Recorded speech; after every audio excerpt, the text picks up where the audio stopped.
Okay, a very good morning to everyone from Singapore. Before we get started, we're going to wait just a couple minutes to allow everyone to arrive. So Nicholas, how's the weather on your side of Singapore? Slightly gloomy today, with all expectations of thunderstorm. Standard Singapore fare. Okay, yeah. Yours? Yeah, it's been raining a lot. Do you have any plans to visit Malaysia? Apparently the border is completely open now. Pretty convenient to plan a trip. I'm definitely looking forward to it, but most of my engagements also happen to be digital. So we definitely have to find a way to work around that. And yourself? Yeah, I've tentatively planning something. I don't know the date, but yeah, it makes sense to visit maybe in May. Definitely. Looking forward to it. It's been such a long time. Okay, so we had more than 500 people signing up for this webinar. So far, about 70, 80 people have showed up. So I feel like we should give it another minute. So to the people who have arrived, a very good morning from Singapore. I'm Alexander. I'm joined by Nicholas. We're both senior consultants for Elsevier. And today we're talking about the author profiles in Scopus. So it's a very specific topic about the profiles that authors have in Scopus, how you could access them, edit them, maintain them, and so forth. Any thoughts before we get started, Nicholas? I think author profiles, and I think that Elsevier has actually invested a very significant amount of development in the Scopus author profile the past couple of years. And I've heard from colleagues in Europe and America that this has actually been a great boon to them. So I'm actually very excited to share today's session in greater detail with everyone on the call. And we can walk you through on the details in author profiles, author profile wizards, so that you can probably find out what you can do with your author profiles and more this time around. So looking forward to it. Yeah, so you're right. I mean, Elsevier has done something that's a little bit different than other companies. The author profiles in Scopus is something that was launched the same week that I came to work at Elsevier part-time that I was studying. So this was in July 2006. And the Elsevier profiles are algorithmically created. So every researcher that has at least one paper that's indexed in Scopus has an author profile that's algorithmically created. So that's unique in that it spans across the whole database. So it contains all of the whole universe of authors, as it were. And then we allow authors to come in and claim their profiles so that they can make certain changes. They can, if there are any incorrections, they can perfect the profile to make sure that it's complete and accurate. Then can connect their profile to their ORCID profile, for example. And these are all things that we'll demonstrate today. But yeah, the profiles are a big part of Scopus, and that's the topic for today. And probably we'll just get started. Today's session is being recorded, so we will find a way to disseminate the recording to all of you as well as these slides. The agenda is, as always, we'll give a brief introduction. We wanted to give a little bit of context. So we're not only talking about profiles, we're going to talk about a little bit about the importance of publishing and getting noticed and the role that profiles play. We'll look in a lot of detail at the Scopus author profiles. Please use the Q&A box to ask questions, which we will address near the end. And at the end of the training, as always, we will show you how to get your certificate for today's training, should you want one. So should we just get started with part one, Introduction to Scopus? I'm actually going to run a quick poll before we do this. So to everyone out there, a very good day to you. You should see a little box in the middle of your screen that has two questions. One of them is what role best describes you? And the second one is how often have you used Scopus? And we'll give you a couple minutes to answer that. It'll give us a little bit of insight into who's here.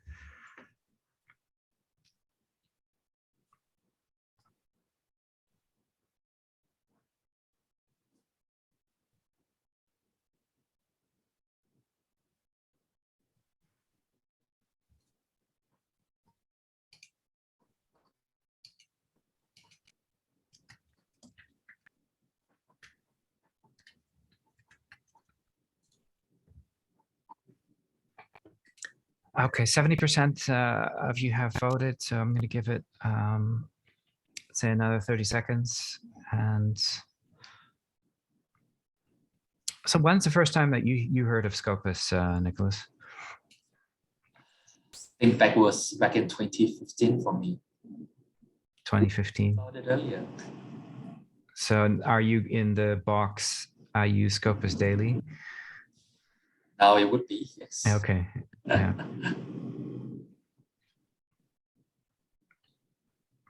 All right, 10 more seconds. 5 seconds.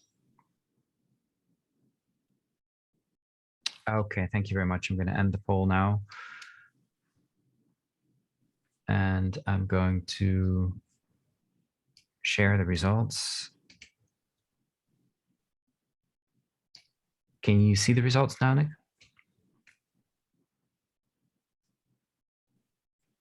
No, I still see the poll number for myself, on my side. Really? Yeah.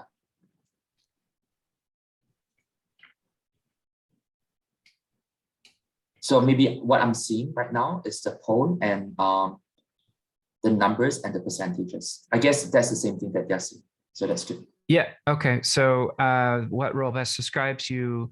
37% students, 34% researchers, 6% librarians, 20% faculty, and some management. So that's a great spread of different people in slightly different roles. So welcome everyone to this training about Scopus author profiles. How often have you used Scopus?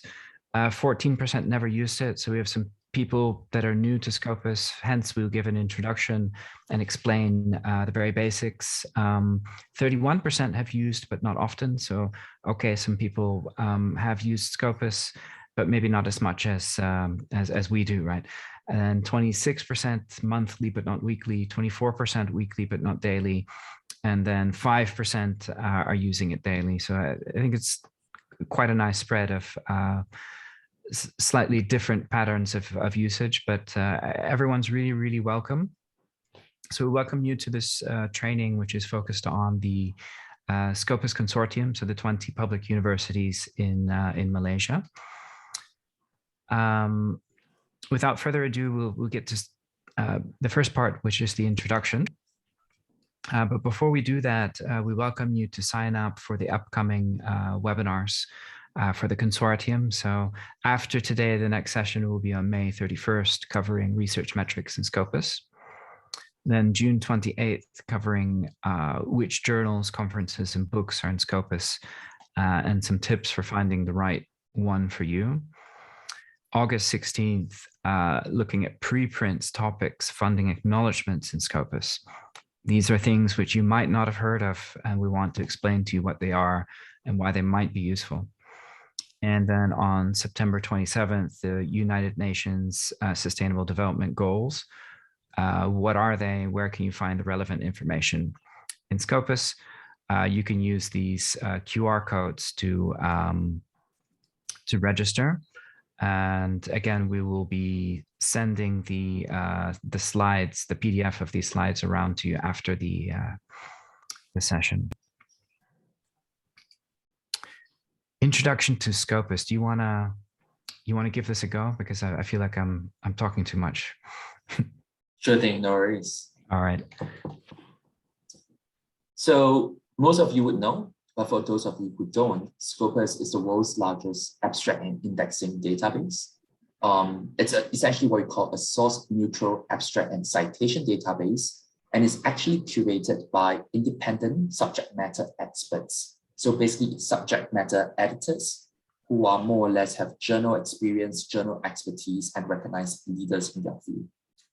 So what we do is that within Scopus itself, we have a range of very powerful discovery and analytical tools that basically covers about 1.8 billion cited references, over 86 million records, almost 18 million author profiles, 95,000 affiliation profiles.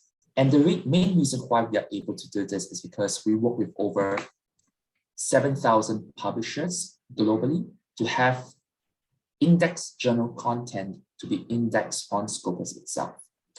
The use cases can be quite varied, and I would encourage all of you to use it. So regardless of whichever stage of research you're in, you will always be able to leverage on Scopus to identify and to analyze which journals that you may want to read or you can submit to. You would be able to track and assess a researcher's impact when you're evaluating their overall profile. You can also track and assess your own impact so that you know how you're being perceived worldwide. And this is something that we will talk about more during the author profiles section later in today's session. You can also identify what, where, and with whom that you may want to collaborate with. At the same time, you can track the impact of research to monitor global research trends so that you can choose to pursue which growing or emerging areas of topics that you would like to engage on. You can find out what is the current research area and what has been published in that research area which you're looking for. And this also allows you to differentiate research topics and to find ideas. Next slide, please. I'll just add on to what Nicholas said, that Scopus being a comprehensive database that sources journals, conferences, and books from many different publishers. We're also the exclusive provider of publication and citation data to the Times Higher Education and QS World University rankings. So you have access to the same data that they're using in their rankings exercise. Nicholas, you want to continue looking at specifically the content that's included? Yeah, sure. So one thing that we do these days is that one thing I want to emphasize is that content on Scopus is updated on a daily basis. This is a data set that we generate on a monthly basis so that you'll be able to see what's the latest updates. So you can see that there's about 86 million records from 27,000 serial titles, 140,000 conferences, and 256,000 books, right? We indexed it from over 7,000 publishers, as mentioned earlier, from across 105 countries. So one of the key things people always ask me is, hey, Nicholas, can journals which are not written in English be indexed in Scopus? And the answer is yes, but there are some caveats to it. It needs to have an English abstract, English title, English homepage, amongst other things, right? So you can write a journal in Bahasa Melayu, and it can still be indexed in Scopus if you have all of those that I've mentioned earlier. We also segregated based on physical, health, social, as well as life sciences. And there's actually a lot of content coming from social sciences, up to 11,000 journals, 9,000 from physical sciences, about almost 7,600 from health, and about 5,000 from life sciences. And it covers a whole range of journals, conferences, books, as well as patent offices as well. Yeah, just to add on to that, so Scopus is very comprehensive, right? We seek to have a database that's curated, so all the content is selected, but it spans across all the subject areas, journals, conferences, books, coming from 105 different countries in, I think, 40 different languages. Scopus does not include the full text. You can find content, and you can link from Scopus to the publisher to get the full text. If your university has access to the full text, there's some tools to download the full text within Scopus as well. But that's not really the focus of today's training. I think that we covered that in many previous trainings. If you look at a journal level, only about 11% of the journals in Scopus are Elsevier journals, and only about 40% of the journals are coming from the big publishers. A lot of the journals come from smaller publishers or even published by a university, for example. So we don't select content based on who publishes it. rather, we evaluate the actual quality of the journal. And that process is an important part of what differentiates Scopus from something like Google Scholar, which just includes a lot of content that isn't selected, right? So it might include predatory journals by accident, for example, but Scopus is a curated database in that we're very, very selective. We accept less than half of the journals which submit to Scopus. So if a journal wants to be in Scopus, they can submit to Scopus. They go through an evaluation process. On average, about 3,500 journals submit every year, and we ultimately select around 600 of them. So you can see that it's very, very, very, very difficult to get into Scopus. And that's all to ensure that you have access to the highest quality peer-reviewed science. We also reevaluate the journals which have already been accepted into Scopus because the quality of journals can change over time. A journal that was a great journal 10 years ago might change hands to have a different owner, a different management group. So it's important to track the quality of the journals, and any journals which over time no longer meet the quality criteria can be discontinued from Scopus as well. So that's what we mean about curation.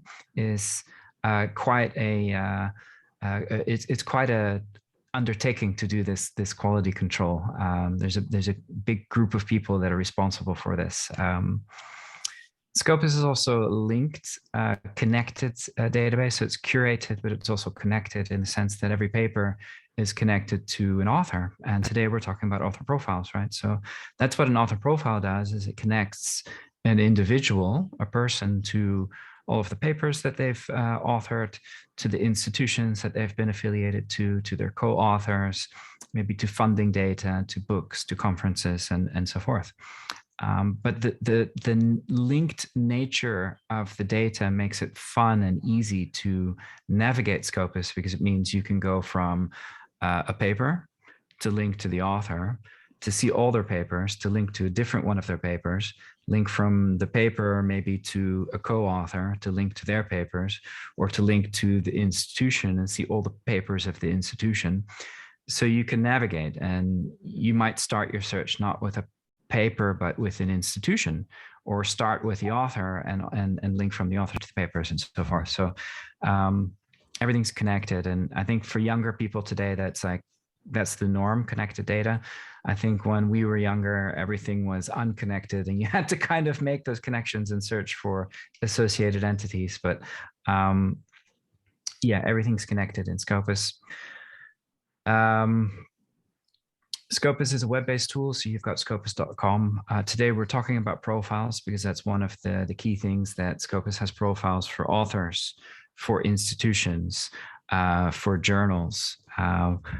We have research metrics, so we have different metrics or indicators that will tell you something about how much research an individual has done, or an institution, or a journal. So you have metrics that represent the quantity of research. You have some metrics that might represent the quality or impact of research.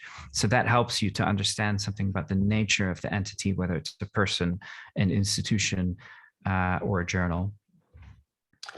Scopus has APIs. So for technical people, an API is a way to source data from the back end of a system without using the web interface. So all universities that are subscribing to Scopus can use the APIs to integrate data into repositories or research management systems, or into the website of the university, for example.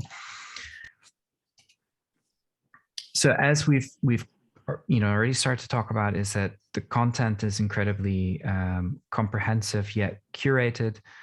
It's linked data, so it's all connected. There's metrics to look and understand different aspects of the data. We're constantly developing the platform, so there are new releases regularly. So you'll see new different features being developed all the time in Scopus. And there's consultative support in the form of Nicholas and myself. So we're here to understand what you're trying to do and point you to the right places in Scopus and different Elsevier solutions. So hopefully you don't have to figure it all out on your own. Anything you want to add? So I would say for those of you who are librarians, do join the Scopus certification program. I think it's a very comprehensive program. It will walk you through a lot of details and advanced features on Scopus in great depth. And at the end of the, I think about 10-week plus session, you get a certification for your entire process. I think this is actually really good. I highly encourage you to let us know if you're interested in joining us for this session. Okay, so this ended up being quite a comprehensive introduction. I think it makes sense. We saw a lot of people, relatively new students, haven't used Scopus much. For those of you who are, have heard this before, we apologize that you're hearing it again, but I think it makes sense to cover it since there's a lot of new people.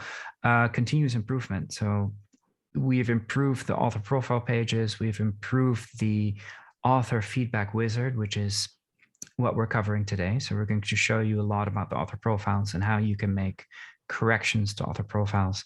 There've been various other things that we've worked on improving last year, which I'll spare you the details so that we can focus on the topic today. To give a little bit of context, I gave a talk last week in Malaysia at IIUM that was really about how to publish and get noticed. And I realized while giving that talk that the author profiles and profiles in general, online presence these days is a very important way that all of us, including researchers, need to leverage to ensure that we're interfacing with the external world and different people who are either trying to find us or are evaluating us. These days, it's important to have that online presence and make sure that you leverage the different tools that are there, and the Scopus author profiles are one of them. This research workflow is something that Nicholas and his colleagues have worked out. So if we, in speaking to researchers and other scientific research professionals, we decided to map out the kind of spectrum of what would you call it, activities that are involved in research. So I guess, and just because Nicholas, you know more about this, you can fill me in here. But I think a lot of things start with an idea. A researcher would also need to start with an idea for a project, or choosing a topic that they want to focus on. Or as a student, we have to choose what field we're going to specialize in, right? So to choose what you're going to study, and within any given study, whether that's engineering, psychology, or medicine, there are many different subfields to focus on. So there are a lot of choices and ideas involved. There's planning. What type of manuscript are you going to focus on? How do you find the right collaborators? And again, author profiles can be used to find collaborators and allow other people to find you, right? Design work. So maybe Nicholas, you can explain design work. Sure thing. So the entire research workflow is really kind of a flow of concepts that you definitely need to do when you're publishing your research manuscript. So I'm going to talk about ideation and planning, and both of which are very crucial. Designing would be, for instance, how you may want to find the right references, how you can manage the research references that you're going through when you're looking for content to structure your research manuscript. And of course, it's very important to have all this information, because it allows you to then write. And when you're writing, this is where you can identify what you need to prepare before writing, what are the important steps that you need to observe when you're writing, and how you may want to approach writing with collaborators. Once again, Scopus is very powerful because it allows you to identify potential collaborators that you may want to work with. And then when you're successful, that happens when you are able to publish your manuscript. And this also boils down to a couple of different points, right? How you're able to identify the best journal for you to submit in. And this is always very important. And once again, you can do this on Scopus. Sandra and I will cover this topic in more detail subsequently, but we'll tell you how you can find the right journals for you to look at. We can talk to you about the metrics in the journals and what are additional ethics in terms of publishing. Promotion occurs when you've successfully published your paper. You want to increase your research visibility and to also improve and increase your profile as a researcher. Last but not least of this entire workflow will be the track, when you want to assess your performance and when you want to communicate your performance to relevant stakeholders. And this gives you a platform to observe your own record. And once again, this is something we'll cover in today's author profile session. Yeah, so investing so much time in studying and coming up with ideas and winning funding and support and finding collaborators and designing something and doing the work and writing the paper and getting published. So supposing that you do manage to publish some papers, right? Whether it's a conference paper or in a journal or a book. Everyone in life, we're being evaluated in different ways, and researchers tend to be evaluated a lot based on their papers. So the sense of promoting your work and being able to track your performance, and not only you tracking your performance, but enabling funding bodies, the government, your own university to evaluate you based on the full spectrum of your work. It becomes a very important aspect, and ensuring that the various profiles that exist that represent your work, ensuring that those are correct is actually really important, right? And I hear some people say, "Yeah, but I don't have time to spend time and find the profiles and so forth." But I find that some of the same people spend like 2 hours a day on Instagram and Facebook, and I will argue to them that while that's a lot of fun. And I understand, because I spend a lot of time on social media myself. It's totally worth the 20 minutes that it takes to find your profile in Scopus and look at what other profiles you might have online, and ensuring that those are complete and correct. It's a really good investment in your own career.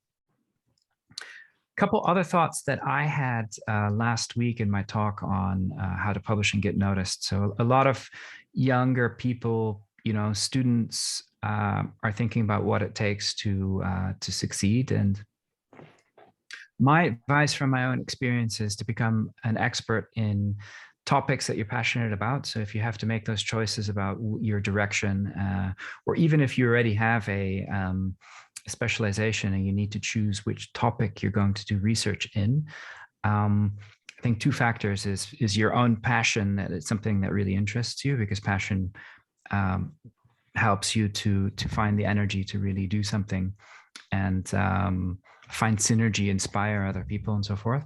But also the relative importance of topics. Is it something that is going to be impactful to society? Is it something that can be used, applied science? Is it technology or something that can be used in medicine to improve people's lives and so forth? So sometimes it's important to not only follow your passion, but also look at if you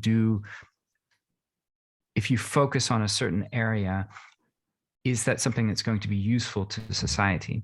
And if the answer is yes, then it might help in terms of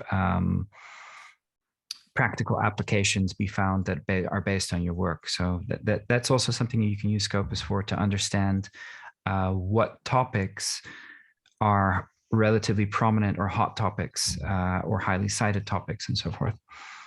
My advice is also to learn to write well and articulate your ideas with conviction. So writing is a great skill. Speaking, writing, being able to write well will help you to write manuscripts that are well written and raise your chances for getting published in peer-reviewed journals. To focus on publishing in good journals and other reputable platforms. So you need to just be aware of where you're publishing and kind of what the reputation and quality is of the platform. And I think this next one is really at the heart of what we're talking about today, is developing an online presence.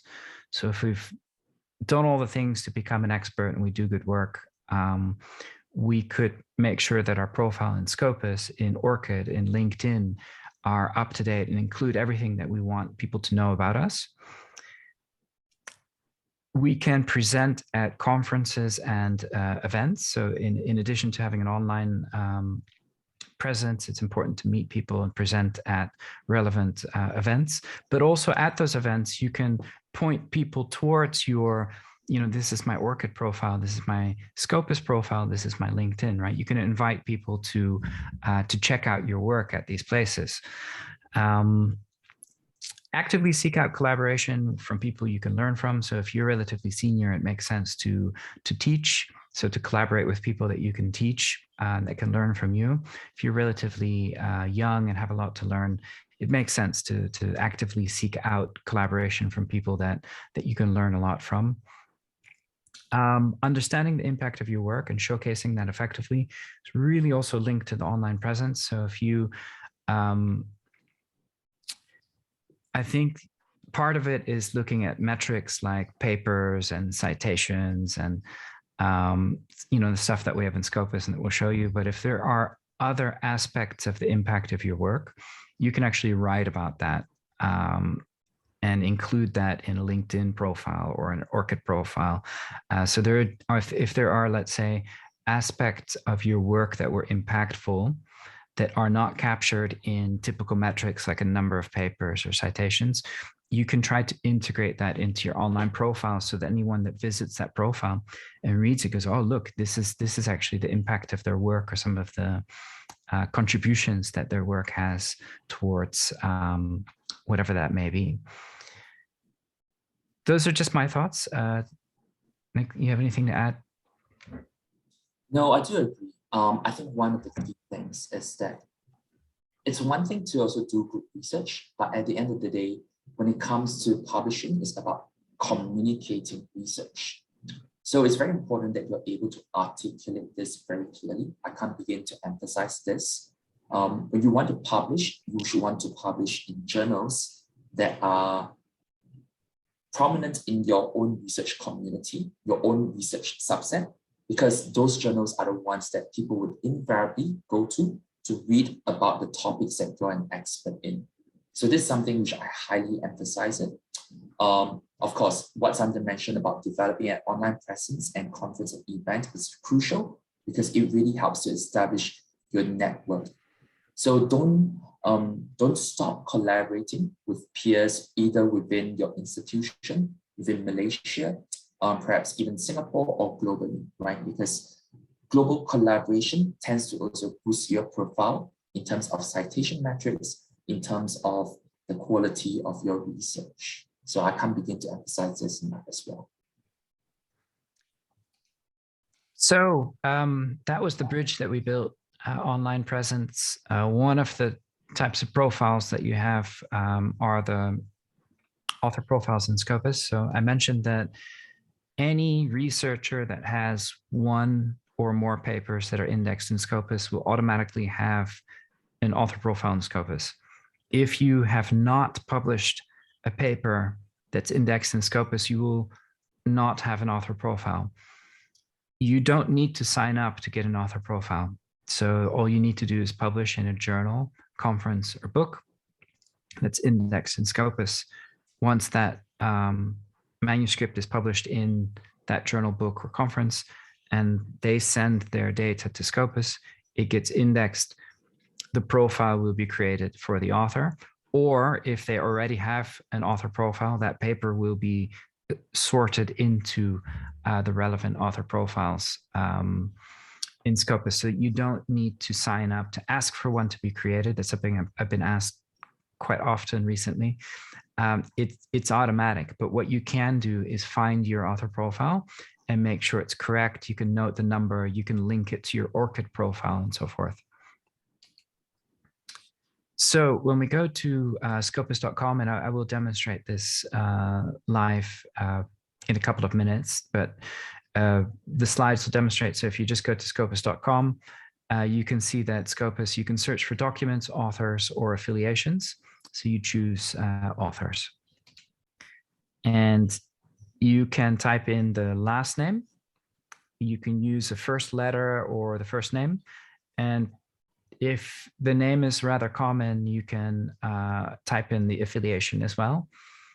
And I will demonstrate this as well. But here you see that searching for the last name Doudna finds a Jennifer Doudna, Jamie, Kate, J.H. Doudna. So there are different results.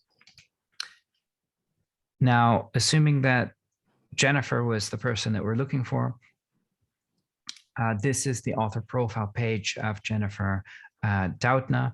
So we can see a number of things, such as where she's affiliated to university, Berkeley University, United States. You can see the unique author profile number.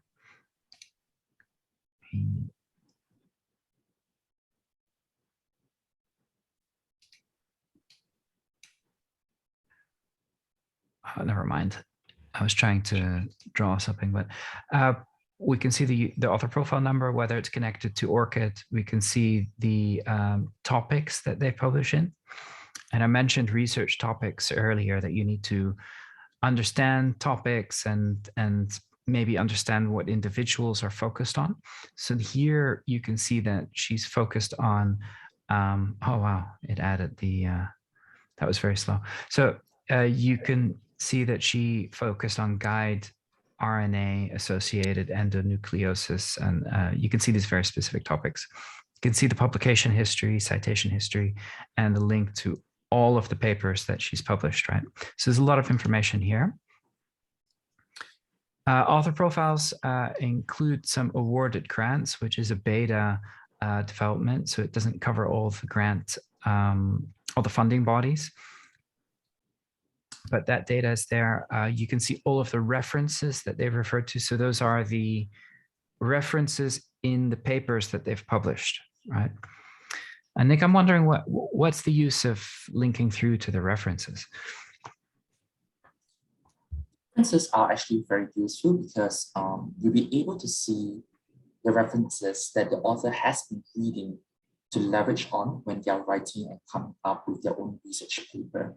So we talk about how it was very easy to flow through different components within Scopus, and this is one of those. When you're able to view references, you're probably able to see the history of research in a way, so as to speak, that the author is actually leveraging on to come up with ideas of his or her own. So this is something I would encourage people to do as well. When they want to find out more about the topics of research that they're looking into, it might even give them a good opportunity to identify co-authors or collaborators. H-index, so one of the metrics that is commonly used to evaluate researchers is H-index. It's where the number of papers and citations equal, right? So Jennifer having an H-index of 105 means that 105 of her papers have at least 105 citations or more. So it's a mix of quantity and quality of research, but 105 is an incredibly high H-index. It is used to identify researchers who are relatively senior or impactful, right? So if somebody with an H-index of 100 you would know that they have at least 100 papers that were cited 100 times. So that's both productivity and impact in one easy to interpret number. So it's important that that's there. Analyze the author output. I'll show you in a minute, but you can really dig down and understand the papers, as well as doing a citation overview to understand the citations that have been received. H-index I mentioned is Jennifer has 105 papers that are cited at least 105 times. So we would know that she is a relatively productive and impactful researcher. This can also be exported from a tool. You can exclude self-citations if you wish. You can see the papers, right? Here's the list of papers that are ranked by number of citations. So you can see exactly which paper is cited how many times. Analyzing the author output, as mentioned, if we want to look at the papers, but not necessarily read them, but understand something about this author's output, we can use the analyze output feature, analyze search results, or I forget what the button says, but you can break down the papers by field, by document type, and see which journals they've published in. So here you see that the person is very focused on biochemistry, immunology, as well as publishing in multidisciplinary journals, that most of the papers are articles, but also quite a few reviews have been written, and that they've published quite a lot in Science, Nature, and these other journals where the letters are very small, so I'm having trouble reading it, but that's typically understanding expertise, understanding the output by type, and understanding which journals a person has published in. Citation overview allows you to see each paper that you or someone else has published, right? So let's say that this is your profile, and here it lists your papers, and it will show you how many citations the paper received in each year, which is interesting because it breaks down. Let's say that I publish a paper in 2010, then there might be papers that are published in 2011 that publish my paper, and then there might be more papers in 2012 that publish my paper, that reference my paper, and papers in 2013 and so forth. Normally a citation count just is the total number today, right? And I don't know when the papers that cited me were published, but this will give you insight into what year the papers that are citing you were published, which is sometimes is a requirement at some universities. And sometimes it's just interesting to know and understand, is your paper that was published in 10 years ago still being cited today? Did you get most of your citations 1 year after you published or 3 years after? So this tool makes that relatively easy. And again, you can exclude self-citations, and you can set up the window of years and so forth.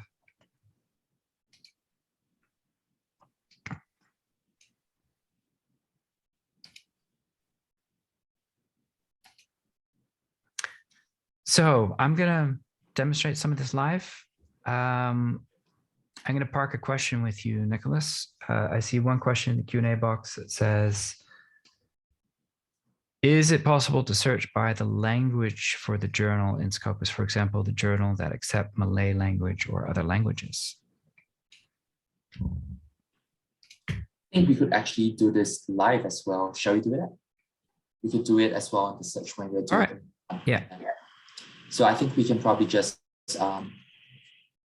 select the option. So when we click on search within, we should be able to see some options. Where? Search within, under documents, under the drop-down menu.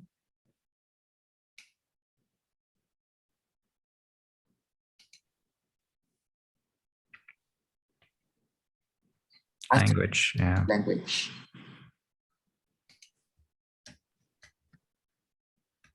Malay or Malaysian? Let's go for Malay first.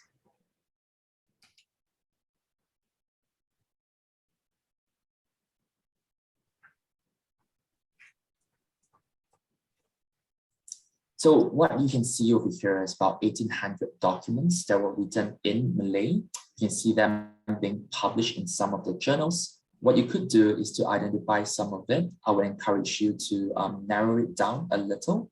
Sometimes what you want to do is identify the topics.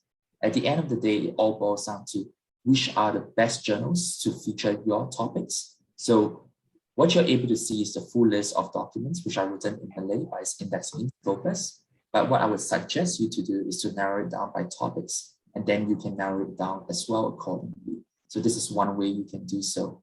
I think the other alternative, I believe, would be to also go by the source page, and then you can also narrow it accordingly there as well. So there are many different ways for you to do so. No. Okay, so that was an interesting way to do it.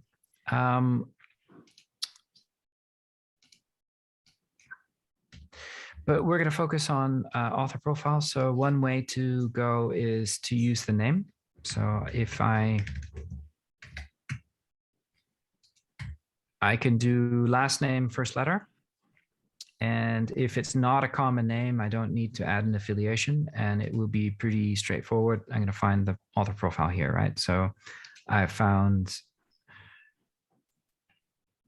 Richard Ritter-Inkhofe's profile. You can see that he has worked and published with these institutions and is currently affiliated to the University of Amsterdam. This is the unique author profile number. If let's pretend I'm Richard, or I'm Richard's executive assistant or personal assistant, and I've been asked to connect Richard's profile to his ORCID ID, you can make that connection by pressing on this button, and it's going to ask me to sign into my ORCID, right? Now here, you need to authorize access, and it would make a link between that profile and my ORCID ID. But I'm not, I'm Alexander, I'm not Richard, so I'm not going to link his profile to my ORCID. But this is how you would do that. And then when you go into ORCID, you'll be able to set up a feed so that all of the papers, when they're loaded into Scopus, are also loaded into ORCID if you want. But also what it will do is in Scopus, once that link is made, it will display your ORCID ID here. So anyone who comes to your profile in Scopus will be able to click on this and link to your ORCID ID. So that brings people to your ORCID ID. Scopus profile will only include the papers that are published in Scopus, right? So there's limits to what you can do with your profile in Scopus, right? It is curated database, right? So it selects which journals are in there. So you can't add stuff that's not in Scopus. ORCID, you can add whatever you want to add to ORCID, right? It's really your profile. You can add a lot of content if that's not in Scopus. You can add stuff about where you've worked and different experiences, but you can also bring people to that ORCID profile, which is more holistic. By connecting your Scopus profile, people will be able to link directly from Scopus to your ORCID profile. We've already gone through the aspects of the author profile, right? So author profiles are used by funding bodies, government agencies, and universities to evaluate researchers. So it's a fact of life. We're being evaluated based on our profiles. If your profile is incorrect, you can make changes. There's a button here that says edit profile. Now, let's say that I'm Richard's PA. And firstly, I can make some changes to the name. Right, so if I want it to be with my initials and not my first name, the affiliation can be changed, but only to affiliations used in the papers that you have published. Okay. So if you work at UPM and you move to UM, but you have not yet published a paper with UM, then probably UM will not be listed here. But once you publish with UM will be listed here, and you can choose UM as your current affiliation. The list of papers, if there are any papers which don't belong in your profile, maybe there's someone else who has a very similar name, you can remove them. If there are papers missing from your profile, you can add them.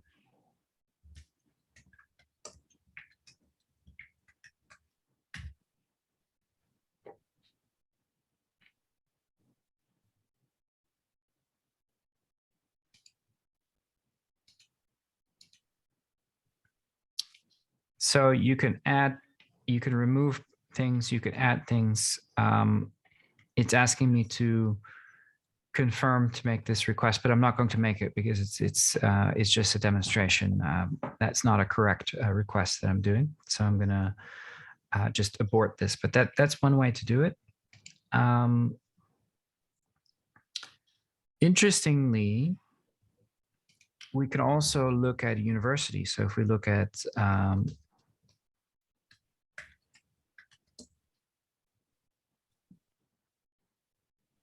Yeah, why not UKM? So if we look at UKM, if we want to see all the author profiles that are associated with UKM, you can see the profiles here. Now, if I click on a particular profile,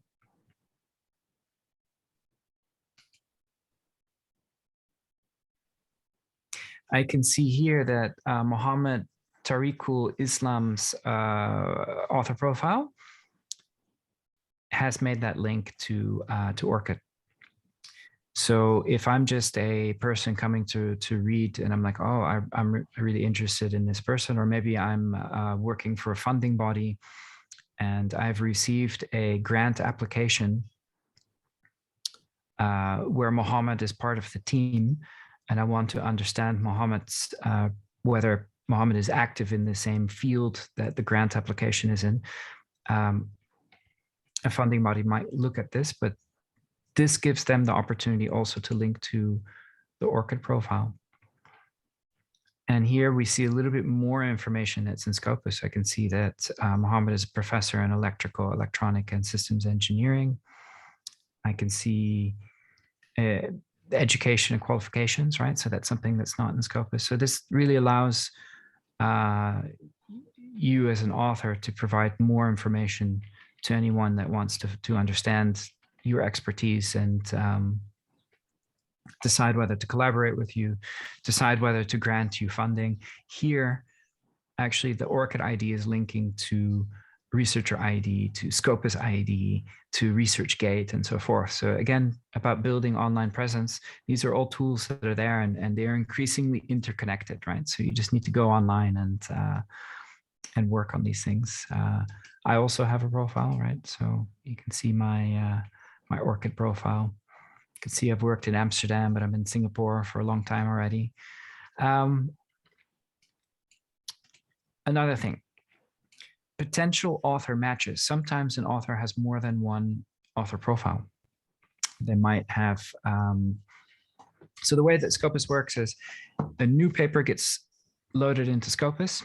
If Scopus is 99.9% sure it belongs to this author, it puts it into that profile. If it's not 99.9% sure, it will create a new profile for that one paper.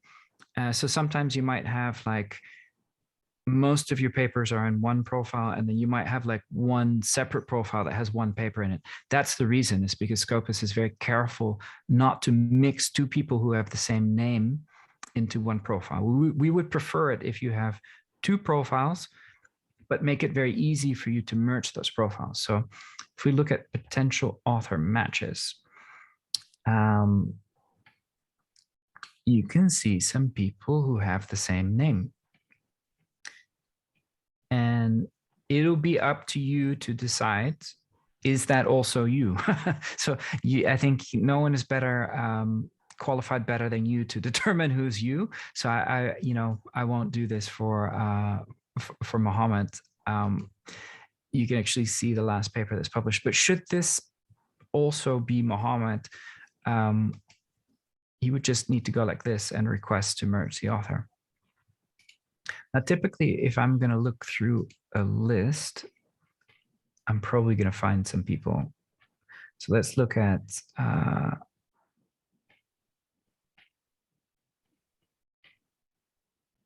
Roslinda.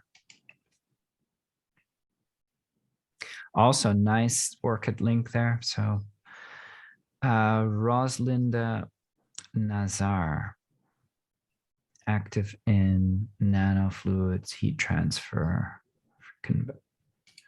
has worked at UKM, Romania, UMP, and UTM. Okay.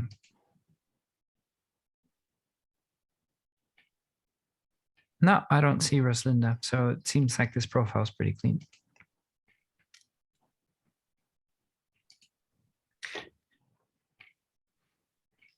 Just trying to find one where I can demonstrate the merging function.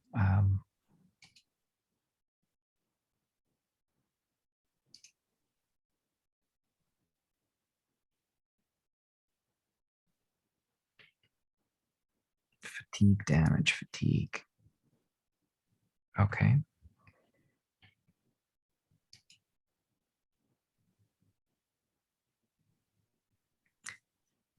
Good. Is that him? So let me see. Arifin, Muhammad Kamal. Try the second one, I think. When you click onto it, maybe that's a bit of This one, right? Could Yeah. be. Or the third one, either one. Yeah.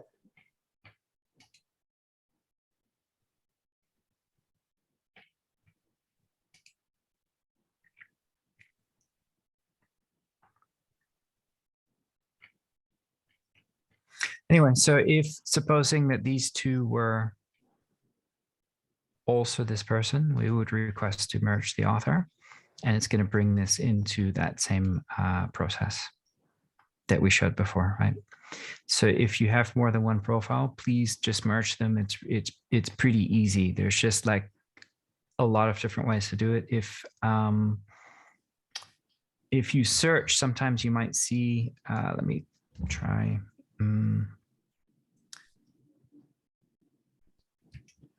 See who's called NPAC. All right, so if you saw two people with the same name, you can select them here and request to merge. So there's different workflows to merge the profiles. Should be pretty straightforward, but super important just to come into Scopus, find your profile. Again, one way is just to use the author search. Now, I've searched for a very common name, and I've not put in a first name. So if you want to be more specific, right? So if I was looking for a Nicholas, it's good. Oh, there's no researchers called Nicholas Puck. That's very disappointing. Not yet, anyways. Hopefully soon.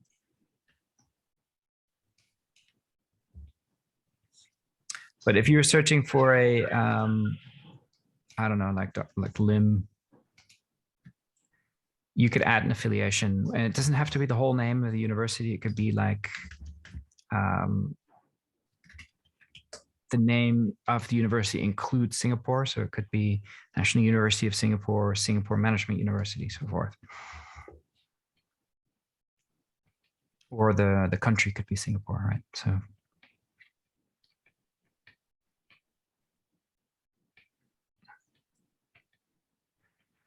So that's the basics of searching and making changes to the author profiles. It's not too difficult. There's extra information on a page here that'll tell you all about the author identifier. I'm going to pray that it loads quickly. Right. So here's a lot of information. I think I covered most of this, like multiple profiles or adding, removing papers or changing the name of the author. There's a lot of information about how this works, how the papers are determined, which papers belong in which profile, how to find. So this is all kind of help stuff. And actually, I think it's worth showing you that in Scopus, no matter where you are, so let's say we're on the landing page, you've got this, this button here, and it's got a new menu. So you can see here the support center and contact us. So if you get stuck and there's something that you can't do, you can look at the support center, find the relevant information, or you can decide that you want to contact Elsevier. And the contact form allows you to choose what topic you're looking at. Let's say that you want to make changes, like let's say there's something with your profile that you can't do online, or there's something, a paper is missing, it's not indexed in Scopus, so you're not able to add it, or you know that your paper has been cited 10 times and it only says 9 times in Scopus, and you're sure there's one missing citation. These all happen. It's not common, but it does happen sometimes. Again, you just go from Scopus to the little help signal. This form will allow you to ask for changes. So if there's a paper that's missing from Scopus, you can say add missing document. Let's say I'm the author. Please add missing document. Let's say I checked in Scopus and the whole issue is missing. It's not just my paper, but like issue 3 of volume 2 of a journal is missing from 2020. So you'd say, okay, it's a missing issue.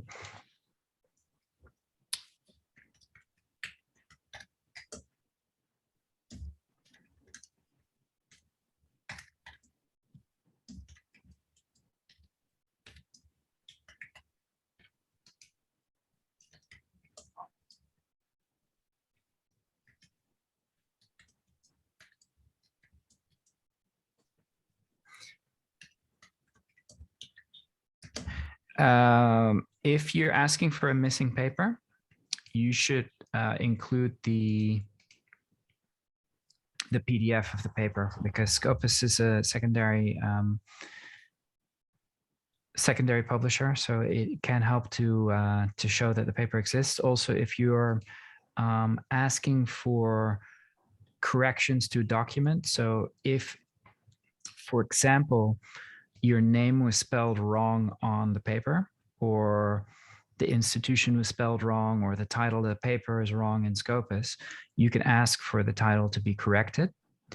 But it very much helps if you attach the PDF with the correct information, because Scopus should reflect the data that is on the original publication. So you can just attach that PDF here, and you fill in your contact details, and you send the question, and voila.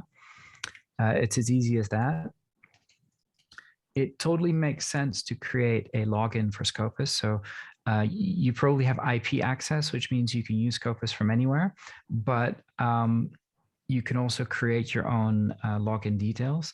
And that allows you to set up search alerts, as well as understand your dashboard of requests. So here, if I look at requests dashboard, you can see corrections that I've asked and support requests that I've logged, and you can link to see the status and whether it's been resolved or if it's in process and so forth. I think that's everything that I had to show. Nick, what do you think?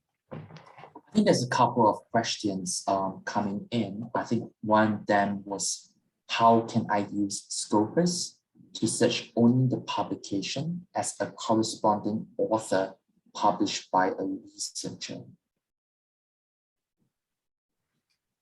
So to understand only the, let me have a look at the question.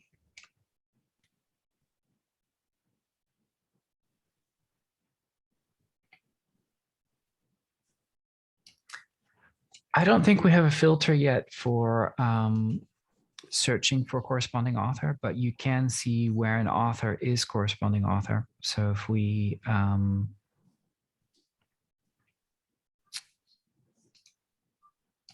just go back to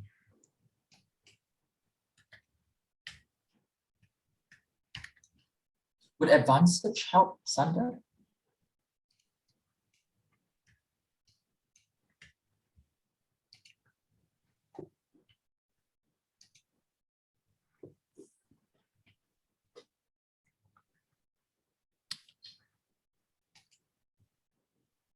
so for every paper,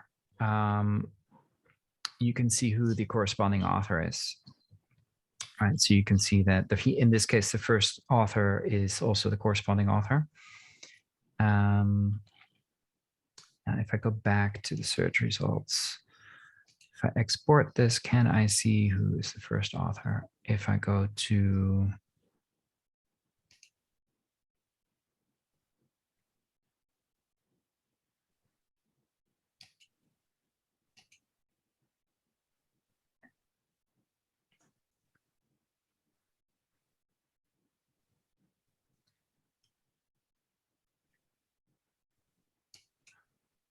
now, it's something I've heard asked for before, so it's something we'll discuss with the Scopus team. I think there've been some plans to build in some filters to look at corresponding author, but at the moment you can you can see always who's the corresponding author. So in this case, Richard Ridderinghoff is the corresponding author. So that's noted here.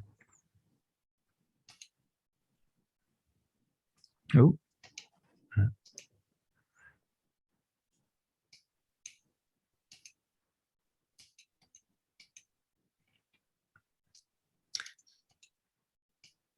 Now, if I do a search for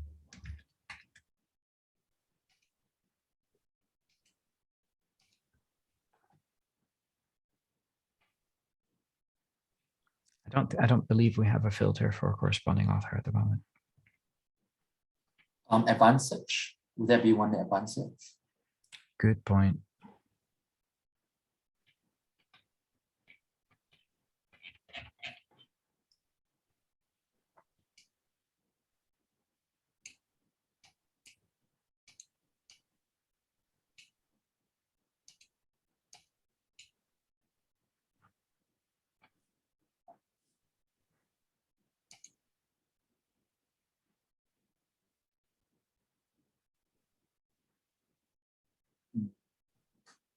No, not yet. So it's work in progress.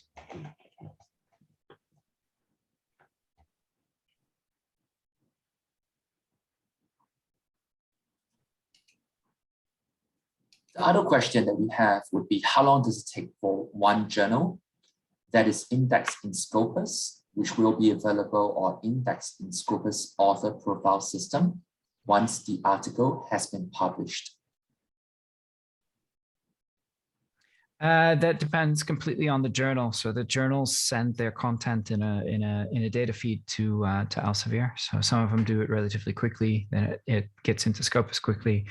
Some of them do it slower. So you also have to look at whether the journal publishes once a year, twice a year, 3 times a year, 4 times a year. So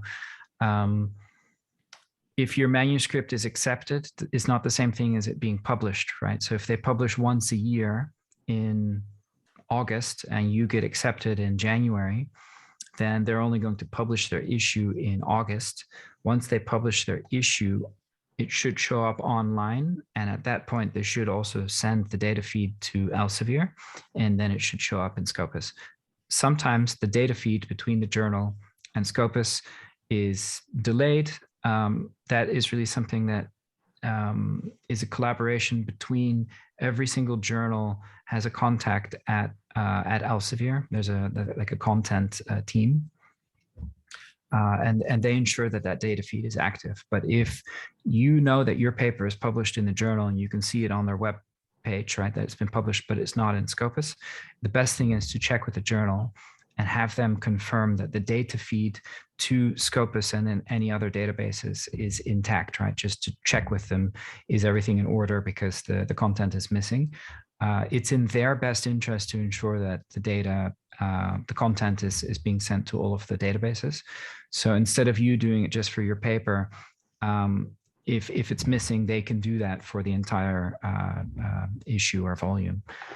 So that would be my advice, but it should be relatively quick, if assuming that content feed is intact. Once they publish their issue, right, they'll make sure that it goes online, and they should ensure that the content is sent to all of the online databases, and then it will reflect very quickly in the databases. So it's an automated process that's digital. There's only very few journals which are still print, or people have to type it in. That seems to be how some of it happened, right? And that the delay used to be in people having to key in stuff, but these days everything's digital, so it should be quick. Which we have would be, is it possible to have 2 affiliations? For instance, if the researcher is working in a university, but is also a student of another university. Yeah, you can have more than one affiliation. I will try to find a paper to demonstrate that. I think he has some, oh gosh, sorry.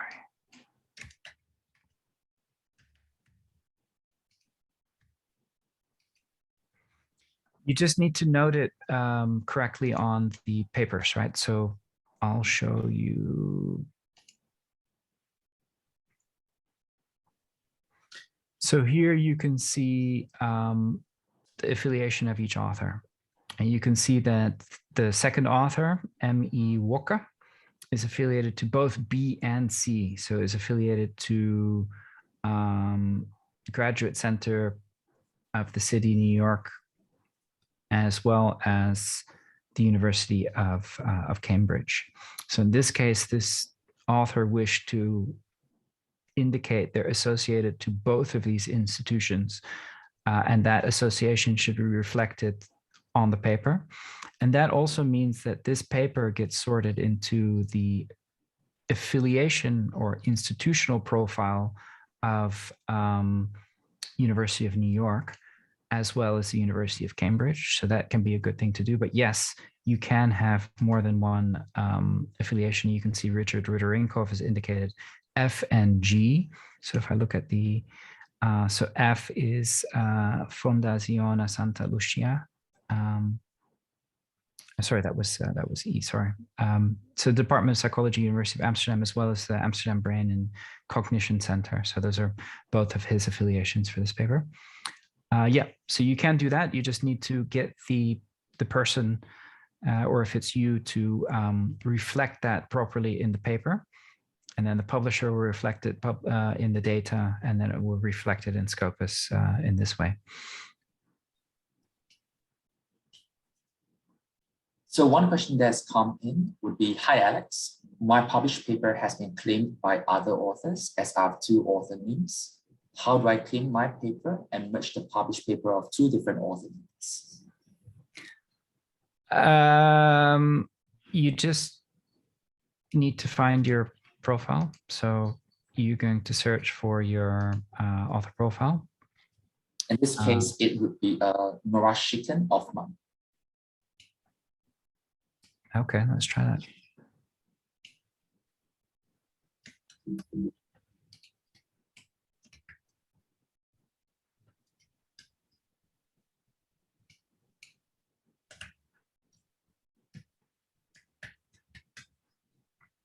And Nurshikhan, maybe you can type in the name of the paper, the title of the paper into the chat, and just send it to the panelists. Oops. I think I spelled it wrong, sorry. I'll try and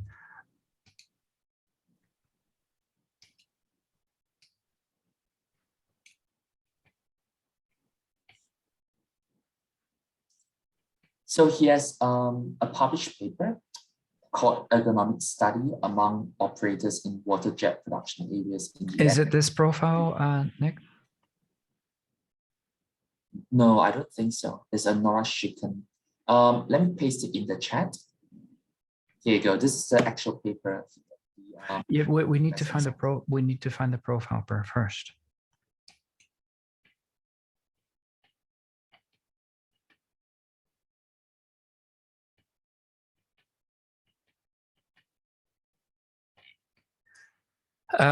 So the first step is we have to find the profile, and because we're in a webinar format, it's kind of hard to do this without knowing you.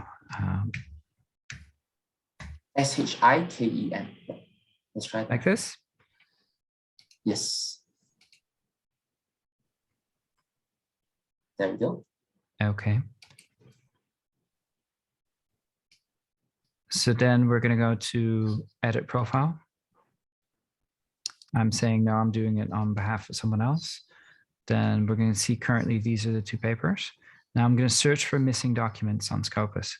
Here I'm going to type in the title of the document, which is... I copied and pasted it to you in the chat. Maybe... is ergonomic study for operating and... That's right.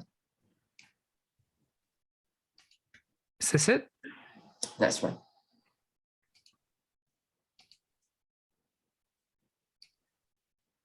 That's the first one. Okay, so I'm going to add this to profile. It's going to ask me to choose the author name. It's the bottom one. And I'm going to add the document. it's going to see here, it's going to add this one. I'm going to review this change. So I'm assuming that we want to leave everything as it is. We're just adding this paper. And then I submit the request. And here, so it's going to, there's a team that's going to look into it. They're going to validate that what I'm asking is correct. If they have questions, they'll reach out to me and it should be added. So that's really as simple as it should be. So to the person asking, we can claim the paper about how to remove the paper from the other author. It will be removed from the other author because the other author has the same name as you. So in claiming it, it will be removed from the other profile that has the same name and associated only to your profile.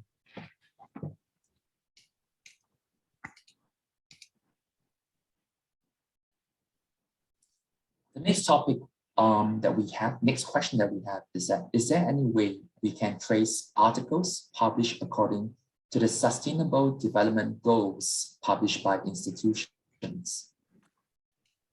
Yeah, so if you go to advanced search and we go to the bottom here, you can see the UN Sustainable Development Goals. So if we wanted to look at all papers that are related to gender equality, for example, if I click on that, it's going to open the search that's being used. And we can hit the search button. It's going to take a while to parse through this, but we're going to find 127,000 papers that are related to gender equality.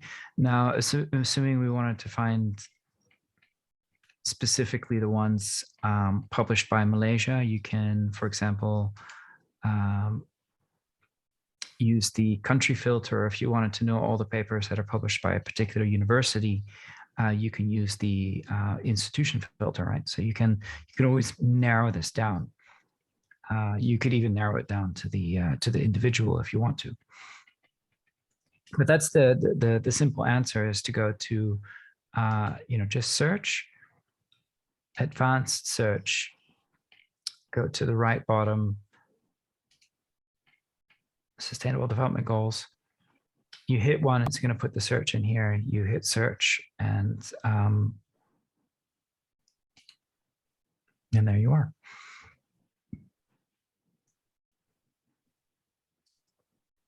So one other question which has come up in the chat box would be, we have a PhD candidate at USM doing Arabic, English, Arabic legal translation. He wants to know if Scopus can help him find all of the works and actors in the field, knowing that some works go back to the 1970s.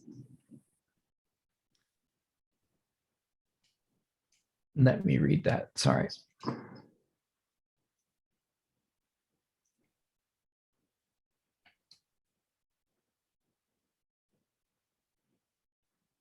Well, I think no matter what your field is, you need to think of a search that's going to identify relevant papers. So I'm not sure what the search is for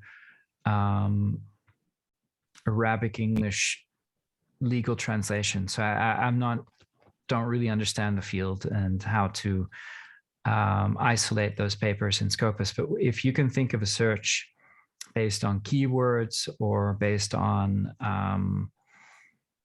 a collection of journals or a different way to isolate the papers, then it's pretty easy to identify the people. I think the search is, as an expert in a field, that is easier for you to determine how to search for the body of papers, right?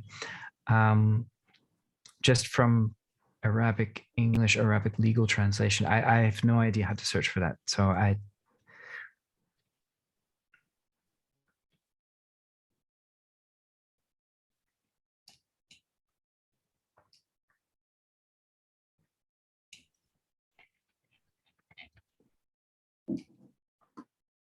Another question that we have would be, can we search newspapers, magazines, or book reviews in Scopus? No, we cover peer-reviewed journals, conferences, and books. So we don't cover news and reviews, book reviews.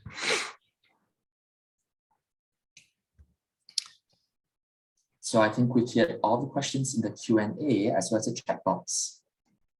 Yeah. So, to get back to the gentleman's question about identifying all the actors, is anytime you do a search, right? So this is a very complex search to look at gender equality, for example. If we analyze the search results, it will help us to identify the people, right? So if we see here, right? So you can see here the list of top authors within this search. So if you design a search to isolate papers that are relevant to your field, right? I think designing the search is a tricky part, but once you do that, from the search results, you can analyze the search results to see who the top authors are. I just don't know enough about your field to come up with a search. And for that, I apologize. Yeah, we'll share the recording. So somebody in the chat's asking about the recording. There are no more questions. We can move on to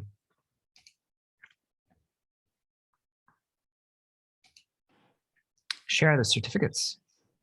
So for those of you looking for a certificate for today's training, you can link to a short survey where we ask you to rate our performance. It's very important to us, so please be kind. It has implications for Nicholas and I. But if once you fill in, answer those few questions in the survey, we'll link you through to a place where you can claim your certificate.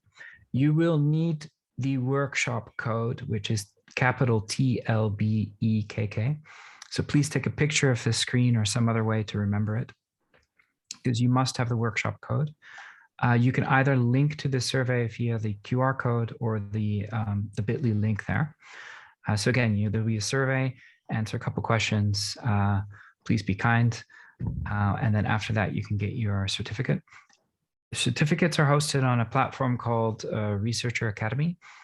You need to have a login, because through creating that login, you fill in your name and your email.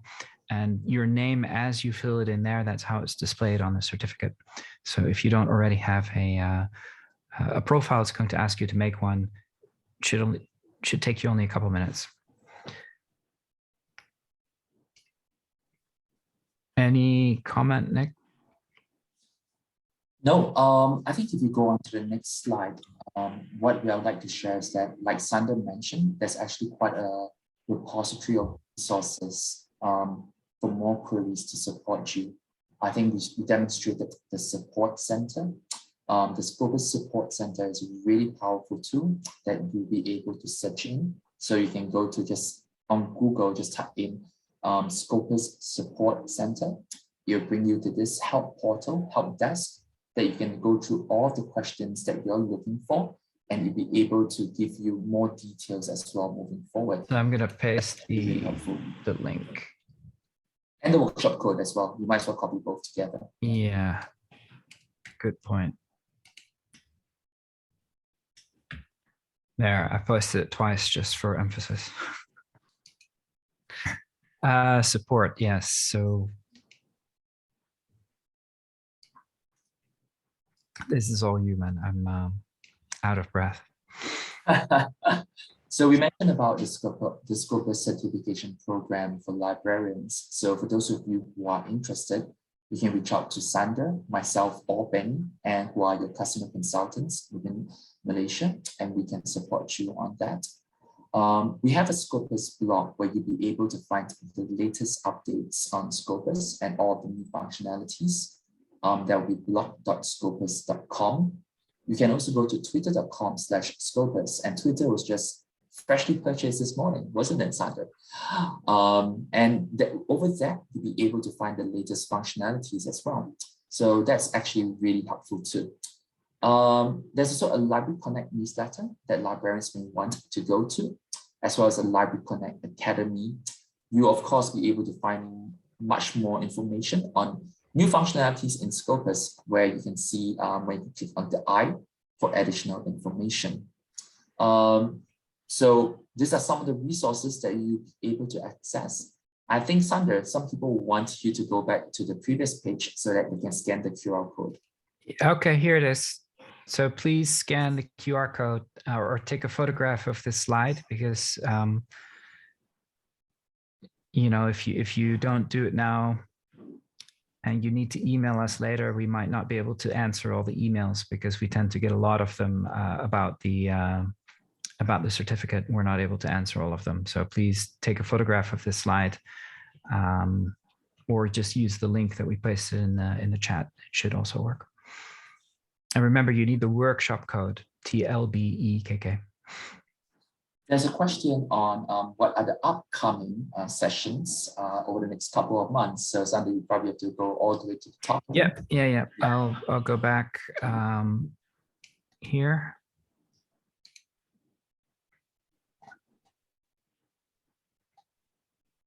So I think the first one on 31st May, a full month from now, would be on research methods in Scopus, understanding citations, the H index as PlumX alt metrics.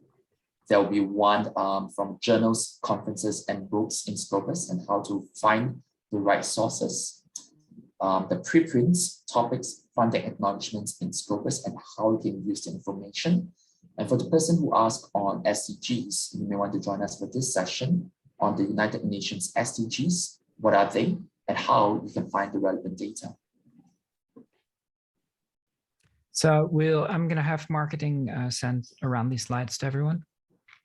So you should receive an email in some form, not from Nicholas or I, because we're not allowed to spam people, but I think marketing is allowed to send you a follow-up. And there's links to all of these help facilities as well. But I think we've spoken enough. We're at the end of today's session, so thanks a lot for attending. We hope that it was helpful.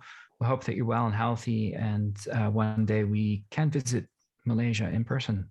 It's gonna be a lot more fun, but we'll continue to give these online webinars, and I guess we'll be seeing you around.